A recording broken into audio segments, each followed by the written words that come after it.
Qanday qilib 50 ming dollar qarzga kirding? Sizga bugun arzon kredit taklif qilishdi. Aynan shu xohishlar bilan kurashish boshlanadi. Orzularingizdan voz kechdingiz, bolalaringiz kelajagidan voz kechdingiz, yana nimadirlardan voz kechdingiz. 6 yil qullikni imzolab qo'ydingiz. Mashina olding, keyinchi. Maza qilib yuribsan, keyinchi. Bahona qilishni to'xtatish kerak. Qayerda tartib, intizom bo'ladigan bo'lsa, u yerda natija bo'ladi. Assalomu alaykum qadrli do'stlar. Assalomu alaykum Qadrli do'stlar. Bugun Maqsud akam yana o'sha Har doimgidek Yorvoration savollardan tayyorlab kelgan kadr ortida Maqsud aka. Boshlang Maqsud aka. Assalomu alaykum qadrli do'stlar. Bugun %100 loyihasini, navbatdagi sonini syomkasini boshladik. Bugun ham har doimgidek oxirgi paytlarda o'zimga o'zim operatorman, o'zimga o'zim rejissyorman, ssenarist. Bugun Maqsud aka savollarni tayyorlab berganlar. Bu savollarga maksimalna to'liq javob berishga harakat qilaman, bilim, tajribamdan kelib chiqqan holda. Birinchi savol bu pulni to'g'ri boshqarish haqida aytib bering deganlar. Asosiysi tartib. Hamma sohalardagi kabi insonni hayotida tartib bo'lishi kerak va qonun qoida poetapnosti bo'lishi kerak. U nima degani? Qayerda tartib, intizom bo'ladigan bo'lsa, u yerda natija bo'ladi. Tartib, intizom avvalambor hayot tarzidan boshlanishi kerak. Hayotni boshqarishdan, life managementdan boshlanishi kerak. Undan keyin time management bo'lishi kerak. Tagda money management, hammasi o'zi avtomatim ishlab ketadi. Uni to'g'ri boshqarish uchun uni qoidalarini bilish kerak. Pul bu nima? Pul bu asosiy resurs, asosiy energiyalardan biri hisoblanadi inson hayotida. U insonga kuch beradi, ishonch beradi, ishtiyoq beradi, kelajakka garantiya beradi. Va pul bu insonning hayotidagi asosiy instrument va muammo kamchiliklarni bartaraf etadigan narsa hisoblanadi. Va bu 90% muammolarni yaratadi va 90% imkoniyatni yaratadi. Shuning uchun boshidan bilish kerak bo'ladi, aslida pul bu nima va uni qanday to'g'ri boshqarish kerak. Birinchi bo'lib, pulni to'g'ri boshqarish uchun asosiy masala bu pulni ishlay olish.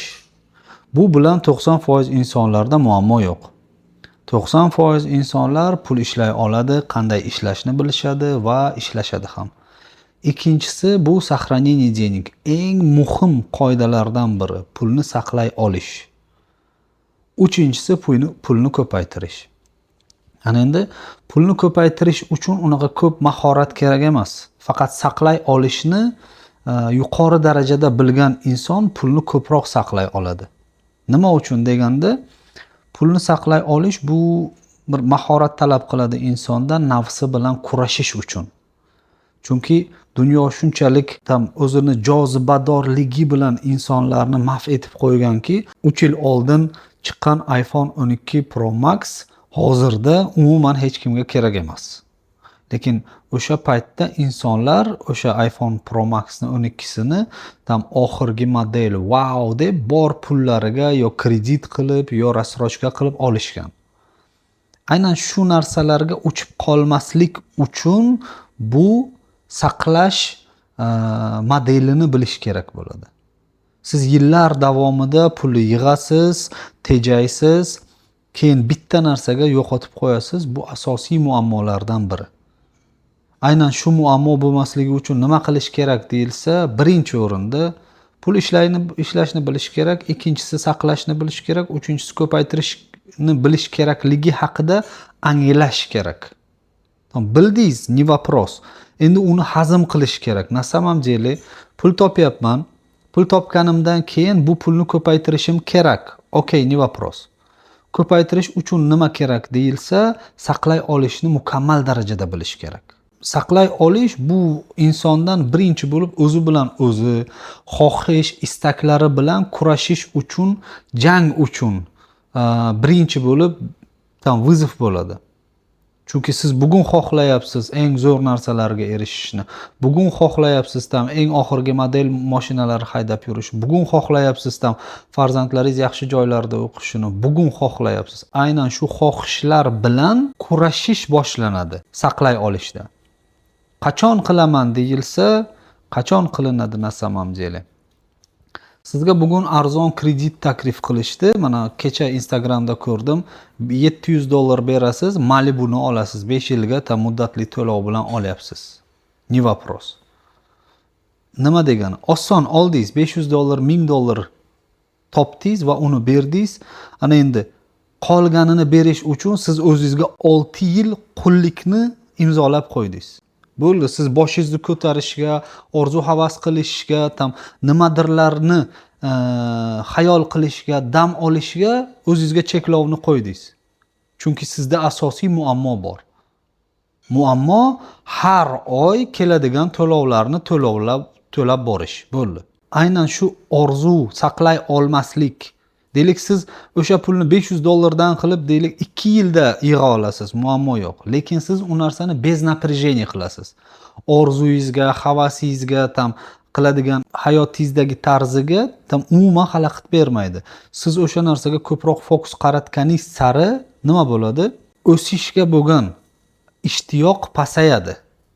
Chunki sizda asosiy yuk bor. Endi qarayman deysiz, dunyoni bir go'zalliklariga nima bo'ladi? Tam kredit sizni bitta uradi, tam davay deydi. Fokusiruйся сюда. Mana bugun 17 deydi, tam oy oxiriga kredit berish kerak deydi, 1 haftadan keyin, 2 haftadan keyin. Va u narsa sizni pulni saqlashga nisbatan bo'lgan orzu havaslaringiz kuchli bo'lganligi uchun, bugun xohlaganingiz uchun 6 yil qullikka rozi bo'ldingiz. Eng achinarlisi, siz uni 6 yil davomida to'lab qutulishingiz mumkin. Lekin u 6 yildan keyin to'lagan pullaringizga mashinangizni tam 30% ga yo sotasiz, yo sotmaysiz. Yana eng qizig'i bor. Siz u pulni to'layotgan jarayoningizda orzularingizdan voz kechdingiz, bolalaringiz kelajagidan voz kechdingiz, yana nimadirlardan voz kechdingiz. Nima uchun? Chunki siz u narsani bugun xohlagandingiz. Yana undanda eng achinarlisi bor. Siz mashinani kreditga oldingiz, ni вопрос, рассрочкаga oldingiz, ni вопрос, yarmini to'lab bo'ldingiz deylik. 3 oy to'ladingiz, 5 oy to'ladingiz. Undan keyin nima bo'ladi deyilsa, undan keyin mashinani sotish kerak. Lekin kredit to'lamayapsiz, mashinani sotish kerak. Mashinani 6 oylik pulini berib qo'ygansiz, 6 oylikda tam deylik $3000, $4000 berib qo'ygansiz. U kuyadi avtomatim. O'sha $3000 kuymasligi uchun voz kechishni bilmaganingiz uchun nima qilasiz? Qolgan 5,5 yil qullikka dalshi продолжаем deysiz. Unisidan qarz olaman, bunisidan qarz olaman. Asosiy fokusingiz sizni kredit yopish bilan bog'liq bo'lib qoladi. Mana shu pulni saqlay olishda nafs bilan kurashish, xohishlar bilan kurashish. Tam o'tirish kerak. Undan oldin nima qilish kerak deyilsa, undan oldin aynan shunaqa xatelkilar keladigan bo'lsa, hammasiga podrяд отказ berish kerak. Birinchi $1000 yig'ilguncha, keyin $10,000 yig'ilguncha. Keyin pulni to'g'ri boshqarish uchun mana bu ko'paytirish qonunlarini bilish kerak. Ko'paytirish qonunlarida har doim siz pulni 10,000 bor, sразу $100,000 emas, tabiiy o'sish. Tabiiy o'sish uchun statistika bor. Deylik, bank stavkalari bor. Yillik 7% beradi. Demak, birinchi qonun bilishingiz, siz 7% bankka qo'ymagan holda bu pulni ko'paytirish yo'llarini bilishingiz kerak. Yillik 7% ni bilishingiz kerak. Ikkinchisi, so'mda beradigan yo milliy valyutada beradigan 22% bor. 22% topish yo'llarini bilishingiz kerak. Bankka qo'yib emas. O'zingiz uni ko'paytirish yo'llarini, bilimlarini olishingiz kerak. O'rtacha statistika bor. Inflyatsiya statistikasi tam 17, 18 tam oddiy nimaga qaraydigan bo'lsak, o'sha bozor sharoitida o'sishni qaraydigan bo'lsak, statistikani ko'ramiz. Bu bank bergan, sentralniy bank bergan stavkani emas, dunyoda prosta olasiz, tam 1 yil oldin tuxum qancha edi, hozir qancha. Non qancha edi, hozir qancha. Shakar qancha edi, hozir qancha. Tam asosiy hayotingizni 90% mahsulotlarni yeb ichish mahsulotlarini olasiz u aynan o'shanga nisbatan inflyatsiyani hisoblab chiqarasiz o'zingiz uchun. Deylik, o'rtacha 50% ga 100% ga oshdimi, o'sha 100% ga oshirish bo'yicha bilim olasiz. Неважно u trading bo'lsin, неважно u biznes bo'lsin, неважно u startup bo'lsin, без разницы. O'shanga qaragan bilimni olasiz. Ana endi bilim olish uchun обязательным порядке bu yo'ldan o'tgan insonlarni bilimini olish kerak. Masalan, men O'zbekistonda o'zim eng ko'p ko'radigan narsa, hali hech qanday finansiy достижениеga erishmagan inson chiqadi hozir finansiy guru bo'lyapti. Da qayerdandir bildi, bu bilim ishlaydi, nimadir bo'ladi, finansiy guru bo'lyapti. Keyin sizga aytyapti, tam insonlar pulni ko'paytirishni xohlaydigan bo'lsang, tam byudjet tuzasan deydi, bozor borsang tam spiska qilib borasan, shu spiska bo'yicha narsalaring olasan, qaytib kelasan, ortiqcha narsa olmaysan deydi. Men bu narsaga hech qachon qo'shilmaganman, qo'shilmayman. Nima uchun deyilsa, men bugun hozir farzandim bilan, ayolim bilan, tam oilam bilan magazinga bordim. O'g'limni nimagadir havasi ketdi yo ayolim nimadir ortiqcha yeb qo'yishi kelib qoldi va u spiskada yo'q. Men nima qilaman? Agar u narsadan voz kechadigan bo'lsam, spiskamda yo'q edi deb, demak men birinchi bo'lib baxillikni funksiyasini yo'qib qo'ydim. Eng yaxshi ehson bu oilaga qilingan ehson va u kamida 10x bo'lib qaytadi deyilgan. Bu narsaga amal qilmaslikni boshladim. Uni orqasidan nima bo'ladi desa, rizqim kesilish boshlanadi avtomatim. Yaqinda bo'lgan podkastimda aytdim, siz dohodingizni o'stirmoqchimisiz, rasxodingizni o'stiring. Faqat nimaga e'tibor berish kerak desa, olayotgan narsam muammomi yo imkoniyatmi deb qarashim kerak. Oddiy deylik, ruchkam bor. Ruchkam bor, shu eladigani singan. Lekin yozadi, ishlaydi, hali xizmat qiladi. Shuni oldiga yana bitta ortiqcha ruchka, xuddi shunga o'xshash oladigan desam, bu muammo. Boshqa rang olaman desam, imkoniyat. Ruchka olyapman. Aynan shu rangdan xuddi shu narsani olyapman. Deylik, ba'zi balkim tam upakovkasi chiroyliroq, balkim nimadir chiroyli, xuddi iPhone'ga o'xshab 12, 16 tam funksiyasi boshqaroq narsani oladigan bo'lsam, demak muammo. Lekin aynan shu ruchka qiladigan vazifalarimni qiladigan bo'lsa, tagda imkoniyat. Agar xuddi shunga o'xshaganini oladigan bo'lsam, muammo. Xuddi shu narsadan inson o'zini tiyishi kerak. Har olayotgan narsasida biz razniца nima oladi? Nima olishidan qat'iy nazar, bizning ayollarimizda eng katta muammolardan biri bor. Bu muammoning nomi ortiqcha chinni buyumlar. Hayotingizda tam yilida 2-3 marta to'y hasham qilasizmi, yo'qmi? Lekin uyda tam gora посуды должны валяться. Mana bu muammo. Tam yilda bir marta ishlatdingiz buni yo bir marta ishlatmadingiz, исходя из этого вы приобретаете такую же посуду, который будет вам служить там раз в год. Masalan, meni o'zimni uyimda aynan shu tajribaviy bilimlarim kelgunicha shunaqa narsalar to'la edi. Hozir ham bir uyni adashmasam 2 kub joyida xuddi shunaqa posudalar yotadi, yilga bir marta ishlatiladi yoki yo'q. Agar u ijaraga berilsa, na samom деле нормальный финансовый доход bo'ladi undan. Endi xuddi shu narsadan qutulish uchun nima qilish kerak bo'lsa, boshqalarning xatolarida dars olish kerak, всё. Расходы, problema degan narsani har bir inson o'ziga olishi kerak. Undan keyin pul ko'payish o'zi boshlanadi. Qanday boshlanadi deyilsa, siz pul ishlashni bilasiz, siz pul saqlay olishni bilasiz, pulni ko'paytirish bo'yicha bilimlarni oldingiz. Обязательном порядке pul ko'payishida tabiiy o'sish formulasidan foydalanish kerak. Ularni tushuntirdim. Birinchi valyutniy bank stavkasini olasiz, ikkinchisi o'sha natsional valyutadagi stavkani olasiz, uchinchisi inflyatsiya darajasini olasiz. O'shalar bo'yicha daromad topish yo'llarini ko'rasiz, bilimlarini olasiz. Tam o'rtacha 7% qayerdan daromad qila olaman? Tabiiy o'sish.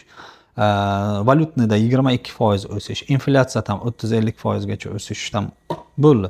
Mana shu bilimni oladigan bo'lsangiz, sizga достаточно. Неважно там трейдинг, qaytib takror, неважно там biznes, без разницы. Bilimini olasiz. Ana endi savol bering o'zingizga. Siz bugun urug'ni ekdingiz yerga, lekin tam ustidan ammiak qo'yyapsiz, tam selitra qo'yyapsiz, suvni har kun beryapsiz, tabiiy o'sish formulasidan foydalanmayapsiz. Nima bo'ladi u urug'? Tez sizga o'sib chiqadimi yoki qurib bitadimi? Deylik, endi nihol shunchagina bo'y o'stirgan. Ishlashni bildi, saqlay olishni bildi va qanday qilib 7% yiliga dohod olishni bildi, shunchalik nihol bor. Uni qanchalik qulog'idan tortsangiz ham o'sadimi sizga tezroq? O'smaydi. Mana shu tezroq ko'payish degan formulasini olib tashlash kerak miyadan. O'shanda pulni to'g'ri boshqarish bo'ladi. To'g'ri boshqarish uchun aytdik. Asosiy formula bu: olayotgan mahsulotim muammomi, imkoniyatmi? Va u muammomi, imkoniyatmi 4-5 tomondan qarab ko'rish kerak. O'shanda siz pulni to'g'ri boshqara olasiz. Boshqa formulalar, tam raqamlar va hokazo bu sizni pulingiz ko'paygandan keyin tam ishlatadigan raqamlar bo'ladi. Lekin birinchi etapda har doim, прям har doim absolyutno ваша задача mana shu 3 ta formuladan boshqasi kerak emas. Ikkinchisi to'g'ri maqsad qo'yish haqida aytib bering degan Maqsud akam. Har bir maqsad o'ziga 5 ta funksiyani olishi kerak. Birinchisi bu srok bo'lishi kerak, o'lchov birligi bo'lishi kerak, muddati bo'lishi kerak, tam raqamlashtirilgan bo'lishi, konkretika va real bo'lishi kerak. Beshinchisi sabab. Sabab asosiy rollardan birini o'ynaydigan instrument hisoblanadi. Sabab aniq sabab bo'ladigan bo'lsa, siz u maqsadga erishasiz yo erisha olmaysiz degan savolga javob beradi. Ana endi agar siz oq Chevrolet 25-yilda ishlab chiqarilgan, tam 25-yil oxirida olishni maqsad qo'ydingiz. Hamma narsa bor. Endi sabab muhim. Sabablardan biri siz mashinani boshqalarga ko'z-ko'z qilish uchun olyapsiz. Tam o'zingizga savol berishingiz kerak. Aynan shu mashina menga nima uchun kerak? Bordi keldimni yengil qilish uchun, oilam bilan tinchgina bir joyga borish uchun, yana nimadirlar. Sabablaringiz o'zingizga ayon. U narsani yozib chiqasiz.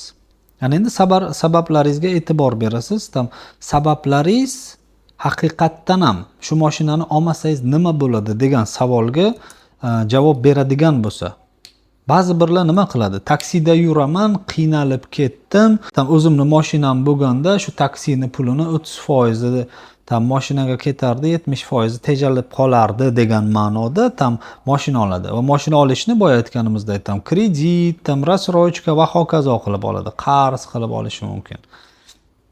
Yoki ichida tam xohish istagi kuchli tam mashina haydamasam bo'lmaydi. Bir hafta haydaydi, bir haftadan keyin pisi Allohu akbar. Aynan shu sabab nima uchun degan savolga 5 marta takroriy javob berish kerak. Ishto patom degan narsani tam savolga javob berish kerak. Mashina olding, keyinchi. Xo'p, maza qilib yuraman, taksida minmayman. Хорошо, maza qilib yuribsan, keyinchi. Oilam bilan bemalol tam xohlagan joyimga borishim mumkin. Okey, ikkinchisi tam keyinchi, uchinchisiga ketyapmiz. Tam mashina olding, keyinchi. O'sha 4-chi, 5-chisiga odamga tam ruchnik tortiladi. 4 bilan 5 ga javob berish qiyin masala bo'lib qoladi. Agar har birini detalni yozadigan kimchi tam ishga borib kelaman, ishim osonlashadi. Tam oilam bilan aylanishga boraman. Ikkinchisi bo'ldi. Aslida buni hammasi birinchi sabab. Tam boshqalarning mashinasiga pul to'lamaslik uchun o'zim shaxsiy mashinamga ega bo'lishim degan bu birinchi sabab. Qolganlari tam sotsium uchun qanday, o'zingni ehtiyojlaring, tam emotsiyalaring uchun, hissiyotlaring uchun qanday pozitsiyani ushlaydi deyilgan savollarga ko'pchilik javob bera olmaydi. Ortiqcha pulingiz bo'ladigan bo'lsa, ni вопрос. Siz olasiz mashinani. Lekin ba'zi bir insonlar o'shani qarz qiladi, kredit qiladi, tam taksi qilaman, boshqa qilaman, ishlarim yengillashadi, oyligimdan beraman, tam ko'rinmaydi va hokazo deydi-yu, kredit qiladi, oladi mashinani va uni muammosi bilan 5-6 yil boya aytganimizdek tam o'zini qullikka imzosini chekib qo'yadi. Aynan shu narsa bo'lmasligi uchun maqsadni aniqlashtirish kerak. Maqsadni sabablari bilan detalni yozish kerak va u sababiga "А что если?" degan savolga javob berish kerak. А что если? А что если я не куплю машину? А что если я куплю машину? Keyinchi, undan keyinchi degan savolga javob berishi maqsadni to'g'ri, kerakli, kerakmas ligini aniqlab beradigan faktorlardan biri. Biz maqsadlarni osmono'par qilib qo'yishimiz mumkin, ni вопрос. Lekin maqsadlarni qo'yayotgan jarayonimizda bizni chalg'ituvchi omillar bor. Bu boshqalar fikri, hayotdagi o'rnimiz, ehtiyojlarimiz, muammolarimiz va hokazolarning hammasi bu bizani chalg'ituvchi fikrlarimiz. Aynan shu chalg'ituvchi fikrlarimiz bo'lganligi uchun aksariyat hollarda biz hoy-havasga uchrab qolamiz, maqsadga emas. Maqsad nima deyilsa, maqsad bu sizni ertalab ko'zingizni ochishga, o'rningizdan turishga, harakatga olib boruvchi sabab hisoblanadi. Bu maqsad. ertalab uyg'ondingiz, tam что бы не был, mazangiz yo'qmi, boshqasi yo'qmi, farqi yo'q. U uchun nima javob beradi desa, u uchun hissiyot javob beradi. Hissiyotlaringiz sizni oldinga undaydigan bo'lsa, demak maqsad. Agar oldinga undamaydigan bo'lsa, poterya. Pogнали дальше. Har qanday odam boy bo'lishi mumkinmi va qanday? Men avvalambor boylikni ikki turga bo'laman. Ichki boylik va tashqi boylik. Внутреннее состояние и внешнее состояние. Moliyaviy boylik, moliyaviy erkinlik bu tashqi boylik hisoblanadi. Ichki boy bo'lib har bir inson biladi. Tam внутреннее состояние. Неважно tam yonida $1000 bormi, неважно tam $100 bormi, неважно tam million bormi. Nimaga harakat qilish kerak deyilsa, asosiy ichki boylikka, внутреннее energiyaga fokusni qaratish kerak bo'ladi. Внутреннее energiyasi sakinatda bo'lgan, ichki holati, ruhiyati kuchli bo'lgan inson materialni boy bo'lishi muammo emas. Tam xohlagan maqsadlari, orzulariga erishishi muammo emas. Lekin insonda xotirjamlik bo'lmaydigan bo'lsa, balki materialni boy bo'la oladi, puli bo'ladi, lekin внутренний boy bo'lmaydi. O'zingizga savol bering. Siz qaysi toifadagi boy insonlar qatorida bo'lishni xohlayapsiz? Внутренний bo'ladigan bo'lsa, tagida 4 ta energiya bor. Это умственная энергия. Внутренняя энергия человека 4 qismga bo'linadi. Fizическая энергия, умственная энергия, эмоциональная энергия va духовная энергияga bo'linadi. Aynan shu 4 ta energiya bo'yicha odam o'zini fokusini qaratadigan обязательном порядке boy bo'ladi. Обязательном порядке. Boy bo'lish degani bu sakinatni topadi, halovatni topadi. Dunyodan yugur-yugurni to'xtatadi. Aynan bu narsa har bir insonga kerak va har bir inson erisha oladigan omillardan biri. Odamga motivatsiya kerakmi? Обязательно motivatsiya kerak. Motivatsiya ham 2 turga bo'linadi. Xo'p, motivatsiya 2 turga bo'linadi. Uni asosiy motivatsiyalaridan biri, to есть 2 tur. Birinchisi bu внутренняя motivatsiya, ikkinchisi внешняя motivatsiya. Внутренняя motivatsiyaga bu siz o'zingizdan keyin tam qiladigan ishlaringizni bardavom bo'lishi, tam внутренняя motivatsiyani asosiy omillaridan biri siz qilayotgan harakatlaringizni asosiy sabablarini ichiga olgan maqsad bo'ladi. Это может быть ваша миссия, может быть ваши цели. Mana bu внутренняя мотивация. А внешняя мотивация это призвание, признание, это наследие. То есть призвание man xohlayman номер 1 treyderlardan bo'lishni O'rta Osiyoda o'sha insonni 4 ta energiyasi bilan ishlaydigan. Там внутреннее, внешнее, там умственное, физическое, финансовое, духовное. Shu bo'yicha там номер 1 bo'lishni xohlayman. Po объему emas, po количество учеников emas. Номер 1 shaxsni rivojlantirib, uni moliyaviy erkinlikka erishtirish bo'yicha номер 1lardan biri bo'lishini xohlayman. Tam bittaman bo'lay, boshqa emas. номер 1lardan biri. Tam top 5 ta deydigan bo'lsa, o'sha top 5 ga kiradigan номер 1 trener, speaker, nastavnik, master bo'lishni o'zimga maqsad qo'yganman va uning uchun mana oxirgi bir haftada ko'ryapmiz, prямой efirlar, webinarlar va hokazo. Bu внутренняя motivatsiya.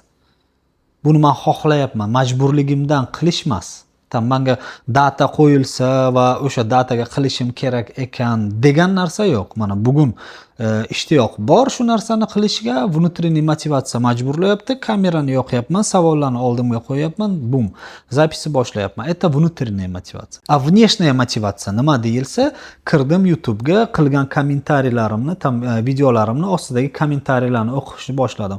Ustoz, tam kattakon rahmat, olgan bilimlarimdan mana bu narsalar o'zgardi. Bu внешняя motivatsiya.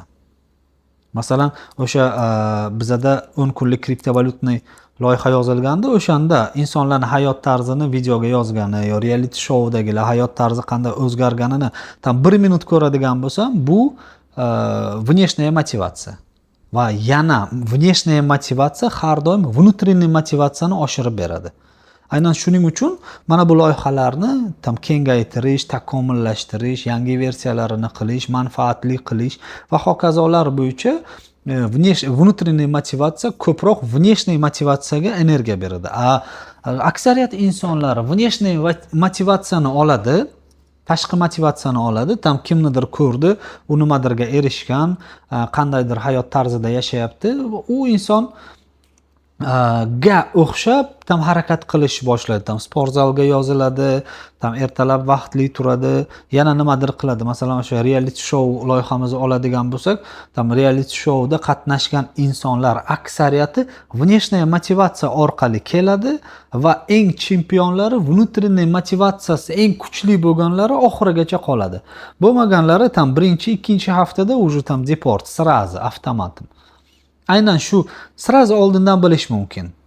2 hafta davomida inson yo o'zidan bilib tam внутренний motivatsiyaga tayangan holda qiladi, yo внешний faktorlarning orqasidan keladi-yu, motivatsiya bitta harakat qiladi, keyin bum o'chib qoladi. Внутренний motivatsiyasi kuchli bo'lgan insonda tizim, disiplina kuchli bo'ladi va ular har doim absolutna har doim harakatdan to'xtamaydigan insonlar bo'ladi. Keyingisi ketdik. Bir ishni boshlab, yarmida ishtiyoqi tushib qolishdan qanday qutulsa bo'ladi? Bu aksariyat insonlarda bor narsa. Odam tipologiyasi 4 tipga bo'linadi. Birinchisi bu startaperlar, ikkinchisi bu arxitektorlar, uchinchisi bu xirurglar deymiz biz, to'rtinchisi bu sistemli odamlar. Ana endi startaper bu kim? O'sha bir ishni boshlaydi-yu, chala tashab qo'yadi. Bir ishni boshlaydi, yaxshi ketadi, lekin jarayon vaqtida tashab qo'yadi. Bu startaperlar. Arxitektor kim deyilsa, arxitektorlar hamma ishni po polichkam bo'lishini xohlaydi. Tam hamma narsa ketma-ket. Unday insonlar dunyoni 10% ni tashkil qiladi. U o'qituvchi bo'lishi mumkin, u sportsmen bo'lishi mumkin, u tam davlat organida ishlaydigan insonlar bo'lishi mumkin va u insonlar tam mehnat faoliyatida o'zini ko'rsatadigan insonlar bo'lishi mumkin. Bu insonlar hamma narsani joy-joyida, vaqt-vaqtida bo'lishi, punktualnisi juda yuqori bo'lgan insonlar aynan o'sha arxitektorlarga kiradi. Tam nimadir oldin, nimadir keyin bo'lishini xohlamaydigan insonlar. Hamma narsa o'z o'rnida. Imkoniyat bormi hozir? Imkoniyatdan foydalanadi. Imkoniyat yo'qmi? Demak, imkoniyat yaratish uchun vaqtini sarflaydi. Imkoniyat yaratgandan keyin imkoniyatlardan foydalanishni boshlaydigan bu arxitektor insonlar bo'ladi. Va xirurglar dedik. Xirurg insonlar keladi, tayyor loyiha bor, operirovat qilib tashlaydi. Mashinani razbor qilganga o'xshab, obratno sborkasini qilishga urinadi, yo undan ortiqcha detal ortib qoladi, yo вообще yetmaslik qiladi. Bu toifadagi insonlar ham bor. Tam keladi, qaysidir tam внутренний energiyasi kuchli, hamma narsani xohlaydi, zo'r bo'lishini, lekin keladi-yu, tam tayyor ishlayotgan narsani davaychi bitta buzib ko'raylik deydi, undan keyin yig'amiz deydi. Yig'ish jarayonida uni kuchi yetmaydi. Yoki ortig'idan qilib qo'yadi, komandani kuchi yetmaydi, yo o'zida bo'lgan motivatsiya yetmay qoladi. To'rtinchisi deganimiz sistemli odamlar. Sistemli odamlar o'sha arxitektorlardan ham kuchli bo'lgan insonlar. Arxitektorda aytdik, tam sharoitni yaratadi dedik. Ba'zi bir arxitektorlarda sharoit degan yaratish darsa yo'q. Tam uyga boradi, ishga boradi, uyga boradi, ishga boradi. Cho'tka po polichkam ishni yo'qotishga qo'rqadi, tam kelajagida nonsiz, pulsiz qolishdan qo'rqadi va hokazo. Arxitektorlarda shunaqa tipajlari ham bor. Sistemli insonlarda u narsa yo'q. Sistemli insonlarda startaper ham bo'ladi, arxitektor ham bo'ladi, xirurg ham bo'ladi.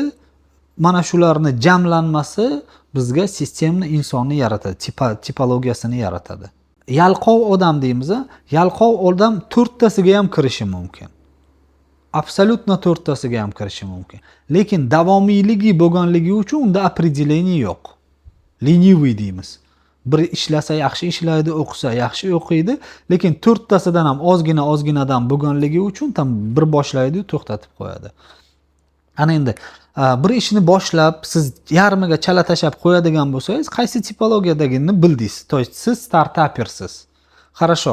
Shu startaper bo'lganingiz uchun nima qilasiz? Atrofingizga xuddi shu arxitektorni topasiz.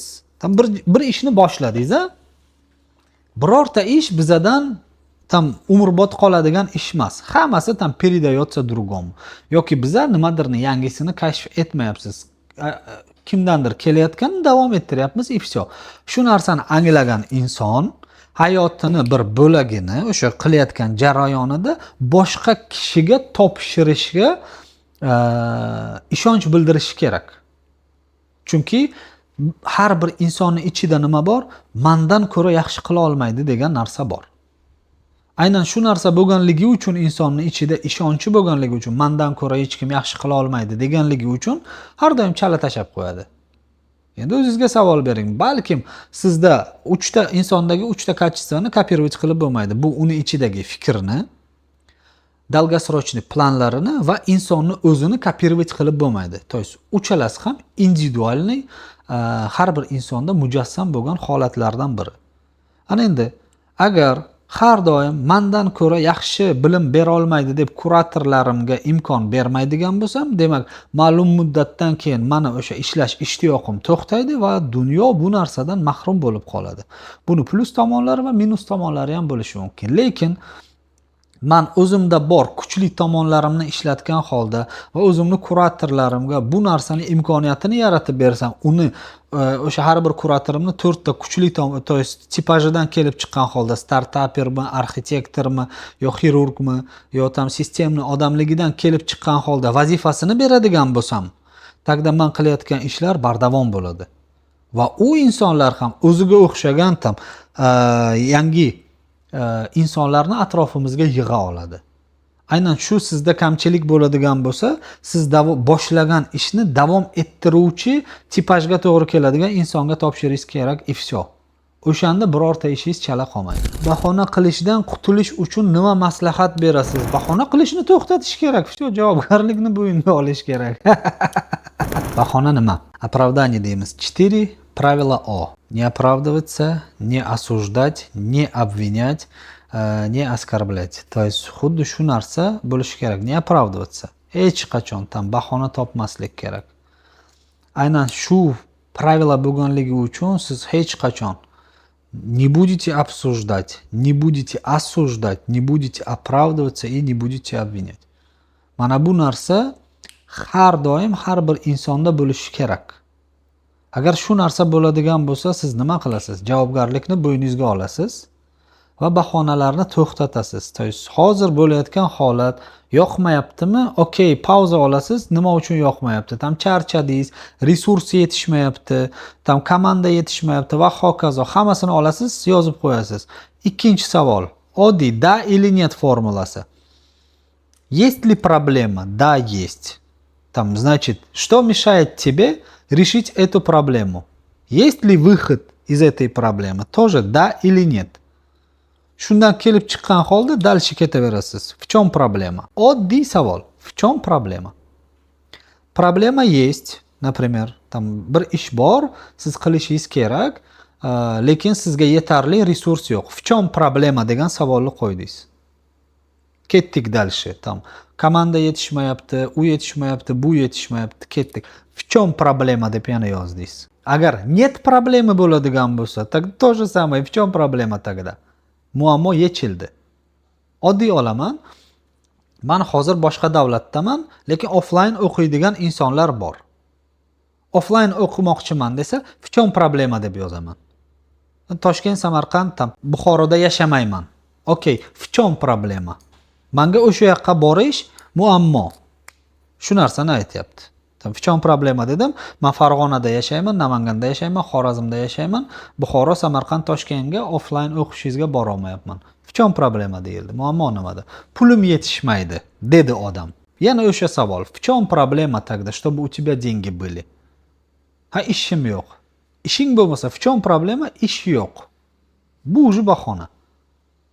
Masalan, ish topish uchun в чем проблема? Oyligim kam. В чем проблема? Mana shu savolni beriladi, odam bahonalardan обязательном порядке qutuladi. Tam problema только во мне. Bu tashqi omillarda bahona yo'q aslida. Только problema во мне. Manda bahona bor. Manda muammo bor. Mana shu narsani anglagan odam bahona qilishni to'xtatadi. Ertalab vaqtli tura olmayapman. В чем problema? Kech uxlayapman. Okey, в чем problema? Ishim ko'p. В чем problema? Vaqtida bajarmayapman. Demak, muammo nimada? Ildizi time management bilan menda muammo bor.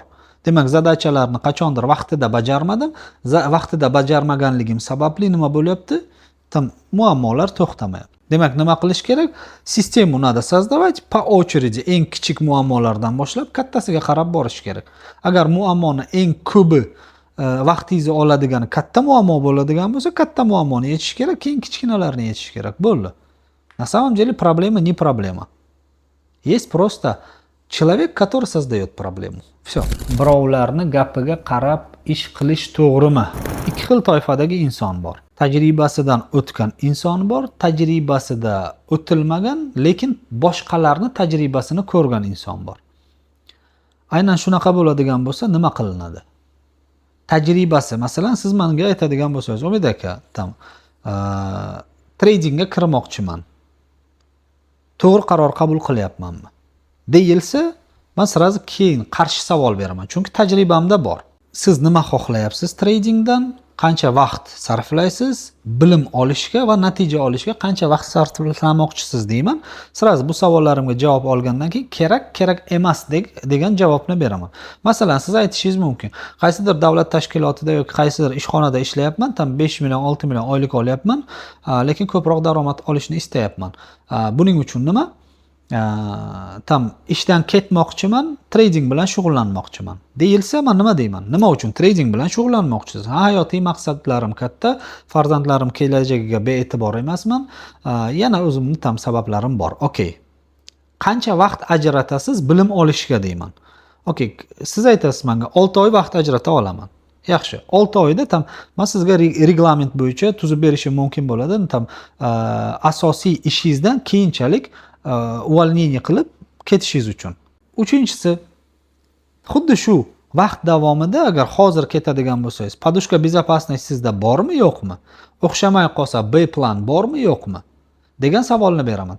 B plan degani, hozir siz qayerdadir deylik ishlayapsiz, 5 million oylik olyapsiz, 6 oy siz pauza oldingiz, qaytib o'sha ishga boradigan bo'lsangiz, sizni qabul qiladimi? O'sha oylik bilan, o'sha lavozim bilan yoki yo'qmi? Agar da bo'ladigan bo'lsa, значит pauzani olasiz, o'xshamasa davom ettiraverasiz. Bir insonga trader bo'lish uchun qancha vaqt kerak desa, men aytaman, 1 yil vaqt ajratish kerak. 1 yil ichida 3 oy bilimni olish uchun, 3 oy bilimni o'zlashtirish uchun, 3 oy bilimni tajribadan sinash uchun, 3 oy natijaga erishish uchun. Bo'ldi. Poetapni 4 ta etap bor deyman. 1 yil vaqting bo'ladigan bo'lsa, sen любой ishdan voz kechib, пожалуйста, kelishing kerak. Demak, bu degani siz o'rtacha 6 oy pul haqida, daromad haqida tradingdan o'ylamasligingiz kerak. Agar shu muammo sizda bo'ladigan bo'lsa, пожалуйста, keling deyman. Endi tajribasi yo'q insondan savol oladigan bo'lsangiz, javob qidiradigan bo'lsangiz, boshqa birovning fikriga qiziqmoqchi bo'lsangiz, masalan, otangiz, onangizga aytmoqchi bo'lsangiz, asosiy ishimdan voz kechib, tradingni o'rganmoqchiman deydigan bo'lsangiz, birinchi bo'lib aytadi: "Bacham, liba qo'lingdan kelgan ishni qil" deydilar, yoki "Bor, senga ishonaman" deydilar. Ularning tajribasida yo'q bu narsa. 6 oy o'tgandan keyin nima bo'ladi?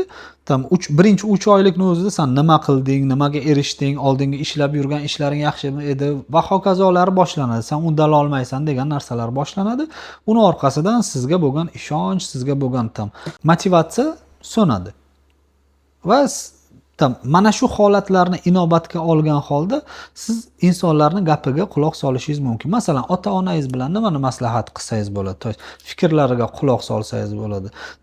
Farzandimni to'y qilmoqchiman, uylanmoqchiman, bir qiz bilan tanishmoqchiman va hokazo. Ularning tajribalari nimada bo'ladigan bo'lsa, o'sha bilan maslahatlashsangiz bo'ladi. Qolganlarida ular sizga ustoz emas. Ular sizga bu yo'lni o'tgan inson emas. Masalan, otangiz finansiviy bilimi bo'lmaydigan bo'lsa, u kishi bilan borib pulni ko'paytirish haqida risk qilamizmi, yo'qmi deb so'ramasligingiz kerak. U kishi beradigan savol 50 ga 50 yo to'g'ri keladi, yo to'g'ri kelmaydi. Udachaga bog'liq. Aksariyat 90% holatda bu udacha sizdan yuz o'giradi. Shuning uchun tam обязательно порядок. Lekin har bir qiladigan ishingizda tam maslahat emas, tam fikr emas, duo olishingiz kerak. Потому что ular bu yo'nalishda, to есть duo qilishda professional. Tam bekami ko'z, tajriba bor va siz begona emassiz, duoni olish kerak. Qolganida ustoz topishingiz kerak. Agar ota-onangiz vrach bo'lganlarida, xirurg bo'lganlarida, tam professionalliklari qancha bo'lganlaridan qat'iy nazar, sizni o'sha appenditsitingiz bo'lsin, boshqa operatsion действияларingiz bo'lsin, ota-onangizga davlat ishonmaydi. Ne только siz ishonishingiz mumkin, davlat ishonmaydi. Nima uchun? Chunki o'g'lini operatsiya qilishda professional emas deydi. Chunki emotsiyalari achinishi, tam uyg'onishi mumkin. Shuning uchun bu ishni tam buyurmaymiz deydi o'zini qarindoshini operatsiya qilishiga. Shu narsadan kelib chiqqan holda siz o'zingizga shu savolingizga javob topishingiz mumkin bo'ladi. Boy va kambag'al insonlarni fikrlashni to'liqroq tushuntiring. Boy insonlar har doim pozitiv tomondan o'ylaydi, kambag'al insonlar negativ tomondan. Masalan, qarzingiz bor $50,000. Bu kambag'al insonlar bo'ladigan o'zi pizdetsdan hayotingni buzding, nimalarga e'tibor berganding, qanday qilib $50,000 qarzga kirding. Endi nima qilasan? Bu fikrlarni hammasi kambag'alcha o'ylaydigan insonlarning fikrlash strategiyasi. Boylarcha fikrlaydigan insonlar stereotipi nima deydi? $50,000 bo'lsa, demak $1 million ishlashing uchun mana senga sabab deydi. Oldingi qilgan xatolaringni to'g'rilaysan, oldingi qilgan xatolaringni chetga surib qo'yasan, o'shandan dars olgan holda harakatni boshlaysan deydi. Bu imkoniyat o'sha. То есть san uchun $50,000 muammo emas, pastga tortadigan, samoubiystvoga boradigan, tam dunyodan voz kechadigan, bu deydi naborot sanga energiya deydi. Ana endi sanda deydi aniq sabab bor. Pul ishlashingga, pul topishingga va qiladigan tam yo'nalishlaring uchun sabab bor deydi, gaz bos deydi. Bu boylarcha fikrlash strategiyasi. Biznes boshlamoqchisiz. Kambag'alcha fikrlaydigan insonlar nima deydi? Deylik siz muzqaymoq sotadigan tam biznes boshlamoqchisiz. Yo o'sha keks chiqaradigan biznes boshlamoqchisiz. Yoki deylik tam oshxona ochmoqchisiz yoki tam nimadirni tam yangi startapini boshlamoqchisiz. Kambag'al inson nima deydi? Kambag'allarcha fikrlaydigan inson sizga birinchi bo'lib nima deydi? Kimga sotasan deydi? Muzqaymoq deydi, sezonniy biznes. Hozir Andijon muzqaymoq hamma joy to'lib ketgan, ice cream to'lib ketgan, tam Mondo to'lib ketgan va hokazolar to'lib ketgan. Shuning uchun sanda u yerda non yo'q deydi. Bo'ldi. Sizni motivatsiyangizni o'ldirib qo'yadi. Oshxona ochmoqchisiz. Oshxona ochish muammo, power topish kerak, ofitsiantlar bilan har doim problema, sanstansiya keladi va hokazolarni aytishi bu kambag'alcha strategiya мышления людей. Boylarcha fikrlaydigan inson nima deydi? Okey, muzqaymoq chiqarmoqchimisan? Хорошо. Bunda tajribang bormi? 1. Tajribang bo'lmasa, tajriba borib olasan. 2. Keyin deydi. Polni bozorni analiz qilib chiqasan. Necha xil muzqaymoq bor? Tam 100 xil bor, 200 xil bor. 202-chi turini sen ishlab chiqarasan.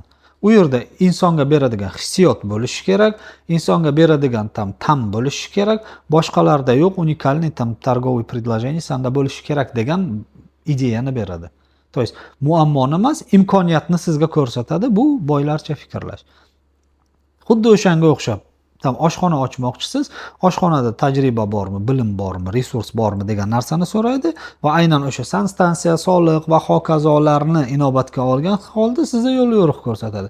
Sanstansiya bilan muammo bo'lmasligi uchun senda отдел проверки качества bo'lishi kerak, soliq bilan muammolar bo'lmasligi uchun finansist buxgaltering bo'lishi kerak, tam deylik развитие дальше bo'lishi uchun отдел продвижения или отдел развития bo'lishi kerak deydi. Mana bu farqi. Bittasi muammoni ko'radi, bittasi yechimni ko'radi va дальнейший rostni ko'radi. Dальше. Kambag'allarcha yana o'ylaydigan insonlarda hozir vaqt emas, qimmat, menga to'g'ri kelmaydi degan javoblar bo'ladi har doim. Nima uchun deyilsa, qimmat deydigan inson ham kambag'allarcha fikrlash sindromi bor degani. Deylik, mani kurslarim, individual kurslarim tam $50,000, первоначальный вход $5,000. Kecha gruppada adashmasam webinar o'tkazganimizda bir kishi yozdi tam. Oho, buncha narsani, buncha narxni eshitib, o'qishga bo'lgan shijoatim o'chib qoldi. Bu kambag'allarcha fikrlashni birinchi sindromi hisoblanadi. Siz pul berishdan oldin nima olishingizni emas, qancha berishingizni o'ylayapsizmi? Demak, bu nisbat. Bu как раз sindrom мышления бедного человека hisoblanadi. Berayotganimga nisbatan qancha olaman, konечный rezultat bu narsani o'ylaydigan bo'lsam, пожалуйста. Tam уже другой разговор. O'sha loyihalarimizda aytgandik, xohlagan individualniy bo'lsin, razbor bo'lsin, boshqasi bo'lsin, sizga imkoniyat bor. Tam insightlaringizni yozasiz, tam top individualniyga sizga dostуп ochiladi yoki любой loyihamizga dostуп ochiladi. Tam nima qilib erishishim kerak emas, qancha berib erishishim kerak degan narsani o'ylagan insonda tam сразу sindrom уже tam мышление, strategiya бедного человека aniq. Ana endi mani holatimda oladigan bo'lsam, o'zimga to'qman, alhamdulillah, oilam o'ziga to'q, bilimim o'zimga yarasha, bilimimni ulashyapman va hokazo. Yana kimdandir bilim olaman desam, nima qilaman deyilsa, masalan, bilim olishim kerak, biznes bo'yicha, razvitiya bo'yicha va hokazo bo'yicha biznes olishim kerak bo'lsa, o'zimga bitta ustoz topaman. U ustozimni ko'raman. Nimalarga erishgan va atrofida qanday insonlar bor. Ustozimni nimaga erishgani men uchun muhim. Chunki menga bir kishi bilim beryaptimi, u bilimni kitobdan o'qib beryaptimi yo tajribadan ko'rsatib beryaptimi, bu men uchun muhim. Men ko'rgan ustozlarimni ichida hammasiga shu narsaga e'tibor berganman. To есть ustozim menga berayotgan bilimi tajribadan o'tganmi va kimni tajribasidan o'tgan? U ishlayotgan bilimlar orqali menga nimadir bera oladimi? Bu birinchisi. Ikkinchisi, uni jamoasiga e'tibor beraman. Uni jamoasi o'zi bilan birga o'syaptimi yo undan orqada qolyaptimi? Bu narsaga asosan fokusni qarataman. Va o'shandan kelib chiqqan holda uni lineyka produktovga e'tibor beraman. Tam deylik, baza kursi bor, tam продвинутый kursi bor va individualniy kursi bor bo'ladigan bo'lsa, men сразу individualniy istochnikdan olishga harakat qilaman. Nima uchun deyilsa, по-любому men shu inson bilan yo'limni birga ko'ryapmanmi? Masalan, Saidmurod Davlatov individualniy обучениесida o'qiganman. Margulan Sisimbayev eng qimmat kursida o'qiganman. Aleksandr Vysotskiy eng qimmat kursida o'qiganman. Marinovich u bilan ham asosiy kerakli darslarini olganman. Shulpan Tusibekova eng zo'r bilimlarini olganman. Kim bo'ladigan bo'lsa, Valeriy Sinelnikov eng katta kursida o'qiganman. Kim bo'lishidan qat'iy nazar, nima uchun u narsaga o'qiganman deyilsa, asosiy narsa. Menda uni asosiy o'sha beradigan individualniy обучениемga menda resurs bor. Men qadamma-qadam borishim shart emas. Men сразу istokka borishim kerak. Сразу o'zidan bilimni olishim kerak va bunga menga imkoniyat bor. Imkoniyatim bo'lmaganda nima qilardim? Saidmurod Davlatovga borganimda nima qilganman? Imkoniyat chegaralangan bo'lgan. O'sha chegaralangan holatda ham $5-10,000 oyida topardim men. Birinchi o'sha mini master klassdan boshlaganman. Keyin годовой master klassga yozilganman. Keyin большой master klass, keyin individualniy. Orada birinchi darsim bilan individualniy darsimning oralig'i 6 oy vaqt olgan. 6 oy. Martga borgan bo'lsam, avgustda individualniy обучениеga yozilganman. 6 oyda har birini o'tganman, lekin o'rtacha hisoblaydigan bo'lsam, har birini o'tganim uchun ortiqcha pul to'lab qo'yganman. Aynan shu sistemani men o'zimning sistemamda olib tashladim. Masalan, siz keldingiz, reality showga qatnashdingiz. Reality show onlayn tam $150, offlayn tam $300 dan $500 gacha. Bo'ladigan bo'lsa, bu nima? Sizni yo'lingizni menga primoy ochadi individualniy обучениеga. Faqat sizdan talab qilinadigan narsa reality show 30 kun davomida eng kuchlilardan ekanligingizni isbotlab bersangiz bo'ldi. Qolgani nima bo'ladi to'lovlarni deyilsa, qolganini siz bozordan ishlaysiz, mana berilgan bilimlarim orqali keyin to'lab boraverasiz. Po-любому men sizdan bilimimni olaman, pulimni olaman, natijasi bilan olaman va u bilimni natijasi bilan qaytarib olishim uchun men ko'proq harakat qilaman. sizda imkoniyat yo'q bo'ladigan bo'lsa, пожалуйста, там 5000 dollar входной pul berishga pulingiz bo'lmaydigan bo'lsa nima qilasiz? 150 dollar bilan reality shouga yozilasiz va eng ishtiyoqli shogirdlardan biri bo'lasiz. Eng uddaburon. Endi 150 dollar sizda bo'lmaydigan bo'lsa, tagda borib 150 dollar ishlash kerak bo'ladi. Mana sizga birinchi tam sinov. Aynan shu muammo ko'pchilikda bo'lganligi uchun men individualni o'qishni xohlardim-da deydi. Хорошо, individualni o'qish uchun bormi 5000 dollaring? To'la, пожалуйста, o'qigin. Birgalikda inshaalloh 100 ming dollar ishlaymiz. Yomanda 500 dollar, 5000 dollar yo'q, iltimos, mani oling, ishlab beraman. Хорошо, ishlab beradigan bo'lsang, nima qilaman? Reality show 150 dollar top. Hozir 150 dollar ham yo'q. Tagda nima? Borasan 150 dollar ishlaysan, keyin qaytib kelasan. San hozir turgan joyingda 150 dollarni ishlamaydigan inson bo'lsang, nima uchun men senga 15 yillik umrimni prosta berishim kerak?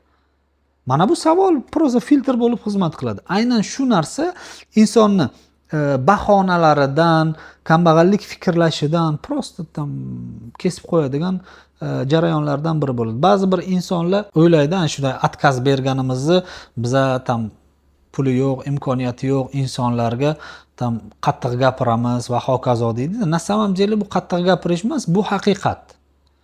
Sizda 150 dollar topishga hozir ishtiyoq bo'lmayotgan bo'lsa va 150 dollar yig'a olmayotgan bo'lsangiz, tagda qanday qilib men sizga 100 ming dollar ishlashingizga garantiya berishim mumkin? Qachonki siz o'zingizni hayotingizda 150 dollar yig'a olmayapsiz, qanday qilib men o'zimni bilimlarimni sizga omonat qilib topshirishim mumkin bo'ladi?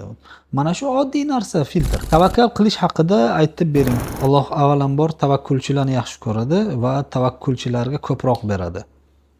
Risk degani, risk ikki turga bo'linadi. Осознанный risk, неосознанный risk. Осознанный riskda har doim materialniy и nematerialniy narsalar bo'ladi. Неосознанныйda ham xuddi shunday. Lekin осознанный riskda bitta narsa bor.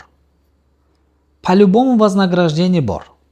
Masalan, vaqt yo'qotyapsiz, deylik 6 oy осознанно risk qilyapsiz. Uyingizda deylik podushka безопасностingiz bor. O'sha podushka безопасностьdan kelib chiqqan holda siz bilim olishga harakat qilyapsiz.